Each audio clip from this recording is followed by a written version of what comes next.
Greetings everybody, welcome back to Coder's Journey. This is episode number 8 of this Clean Architecture course. In this episode, I've decided to continue talking about primitive obsession and develop the email address and phone number types. So if you haven't watched the previous episode number 7, please make sure you do, because again, what we are talking about in this episode is based upon our discussion during the previous episode. So in the previous episode, we introduced the concept of primitive obsession. We introduced a type called text. Here, we're going to take it a few steps further. We're going to implement 2 new types: email address and phone number. So I've got my notes here. I've got my Visual Studio here. I'm going to move to episode number 8, and we're going to talk about this. So, in the previous episode, we introduced the text value object to move away from using our raw strings and enforce domain rules, like, for example, the length, right? Today, we're going to continue talking about this, and we're going to continue with implementing 2 new types for email address and phone number. Let's, review the primitive obsession concept one more time. So in the previous episode, I told you primitive obsession is the overuse of primitive types like string, integer, datetime for specific domain concepts. So for example, if you use string for email address, for first name, for phone number, you are suffering from primitive obsession. Using a string for an email address, using a string for a phone number, using a string or decimal even for something like salary, which is something that we will see. This is primitive obsession. And of course, we talked about the problems that primitive obsession can cause. Primitive obsession, kind of forces you to scatter, to repeat your validation logic here and there, across your domain model. It reduces the expressiveness of your domain model because these primitive types do not convey any meaning. And of course, increased chances of bugs due to invalid values. So if, for example, you decide to use string for first name or email address, as long as the value that the user passes for these properties are like a sequence of characters, everything is going to be fine.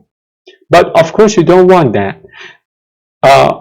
How can you prevent this? Of course, by writing validation logic. But if you don't go with like meaningful types, you would have to repeat your validation logic again and again and again. So repeated code duplication, which is something that we talked about in our clean code, series. Anyway, we're going to model the email address as a value object, as a record type. This is the email address. Let me take you to Visual Studio. Take a look at this email address type. It is very similar actually to the text type that we had in the previous episode. So if you take a look, you've got this email address, right? You've got this value property of type string. So we've got this constructor.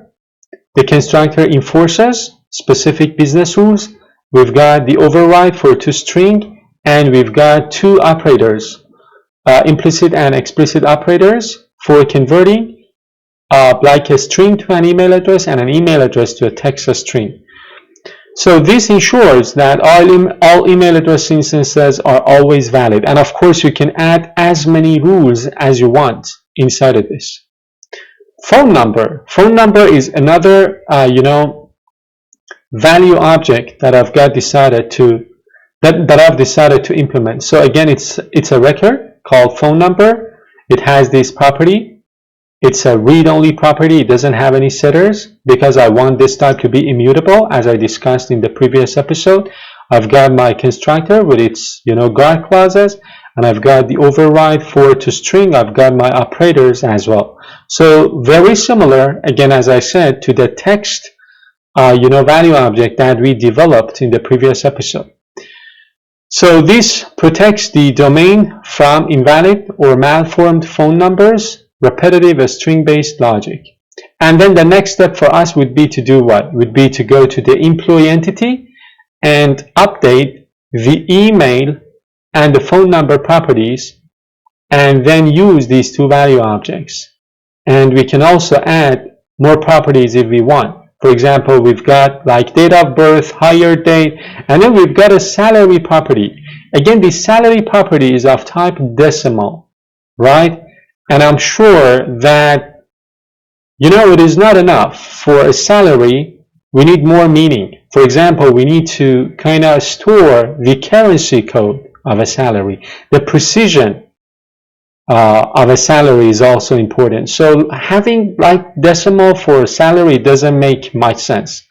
So we will probably have to introduce another value object for the salary type as well. And of course, we've got our, constructor, we've got, our guard clauses, and, we've got our properties here.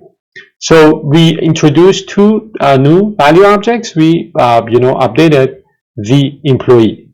Let's summarize what we've done here. So in this episode, we kind of moved faster because I assumed you have already watched the previous episode. In the previous episode, we talked more about the text value object, but the phone number and the email address right now are very similar to what we've got for the text value object. But of course, there's nothing stopping us from evolving these value objects, adding more, logic to them, making them richer. So, summary. We continued eliminating primitive obsession by introducing the email address as well as the phone number. So they encapsulate validation logic and improve domain clarity. We're moving towards, as you can see, gradually, little by little, we're evolving the model by, introducing more expressive, robust, and meaningful concepts, value objects, entities. I really want you to think about this. At first, your domain model doesn't need to be perfect. You can start small, and little by little, step by step, you can refine things. You can evolve your domain model. It's like everything else in software development. It is iterative. It is iterative, right? It is iterative. Step by step, you refine your model, you introduce new types, and you evolve your model.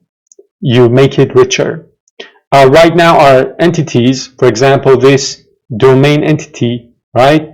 We will talk about this, by the way, in the future episodes, but this is an example of an anemic entity.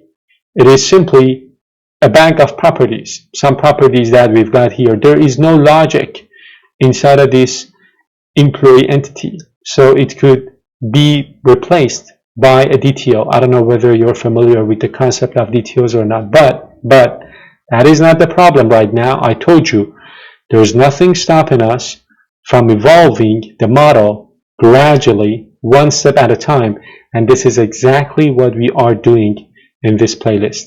Thank you so much for watching this episode number 8. And if you like this video, please share it with a friend, give it a thumbs up, and continue watching the next episode.